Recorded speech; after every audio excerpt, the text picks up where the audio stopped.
Hello, fellow countrymen. How are you guys doing? I hope everyone is fine. So, let me start by asking you this question. Do you believe or do you think that apartheid has really ended in South Africa? Please leave your answer in the comment section below. The reason why I am asking you this question is because I saw a video today that gave me a lot of things to think about. On the video, you can see some areas in South Africa still whites only, which means that only white people are allowed to live in that community. And it really gets me thinking because it brought back some very sad memories of apartheid. And we all know how the South Africans suffered a lot because of apartheid.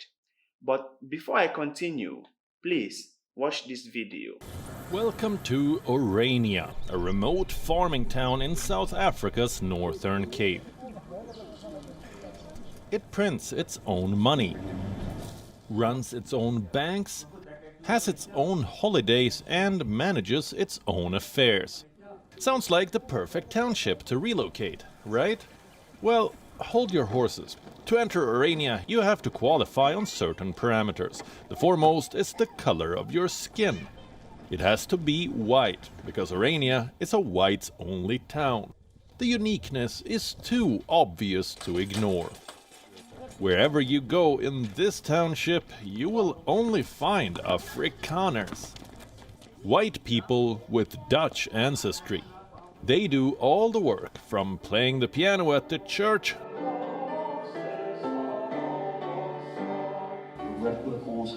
to reading out the Bible to believers, to running the kitchen at a restaurant.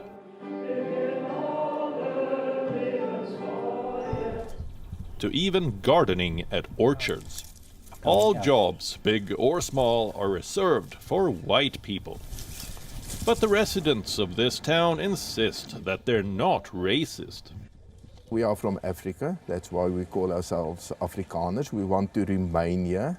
We also want to retain our identity. Now, to retain one's identity is not a racist impulse. We wanted to retain our identity against the English or the British imperialism also, and they're even whiter than we are, much whiter.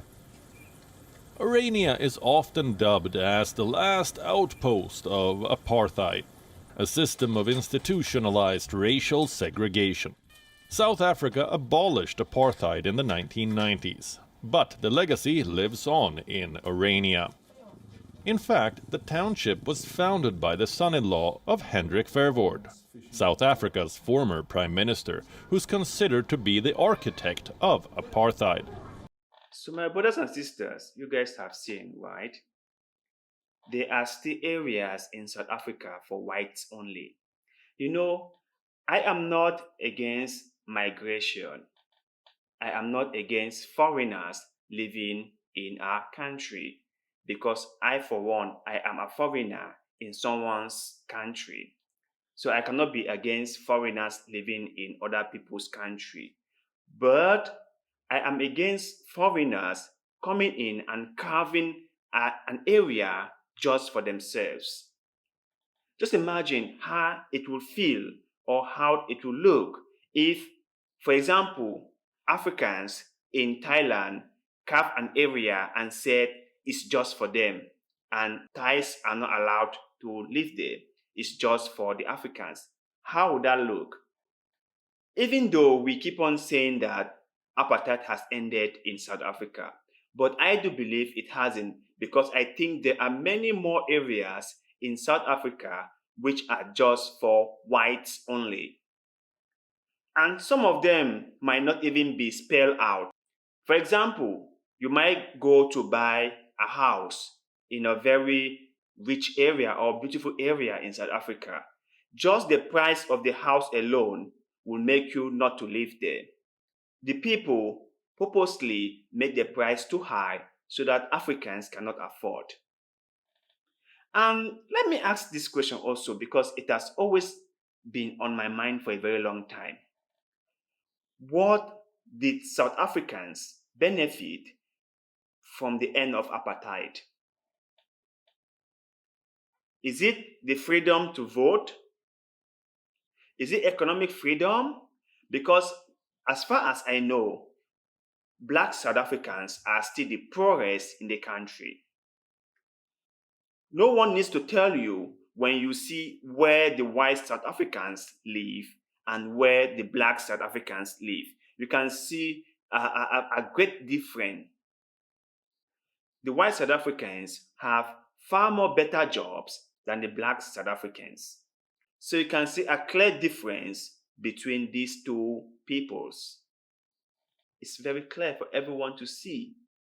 So, my brothers and sisters in South Africa, I believe that it is only by talking and throwing more light to this problem that we can finally get it solved. Because if we said nothing, then nothing is ever going to be solved. We have to say something. We have to condemn it strongly.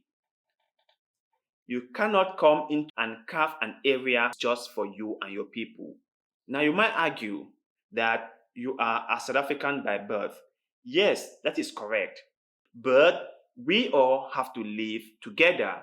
Both the white and the Black South Africans have to live together.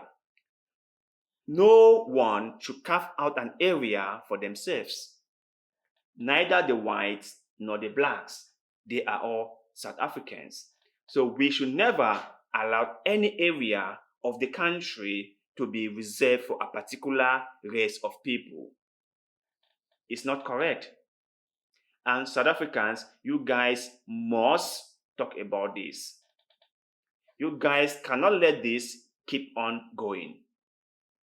It has to stop. So, my fellow South Africans, please share your experiences with us.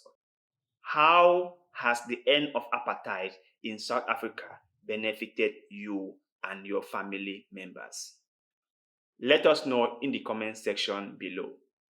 We would love to hear what you have to say because I know deep down that only you guys there can give us your real experiences.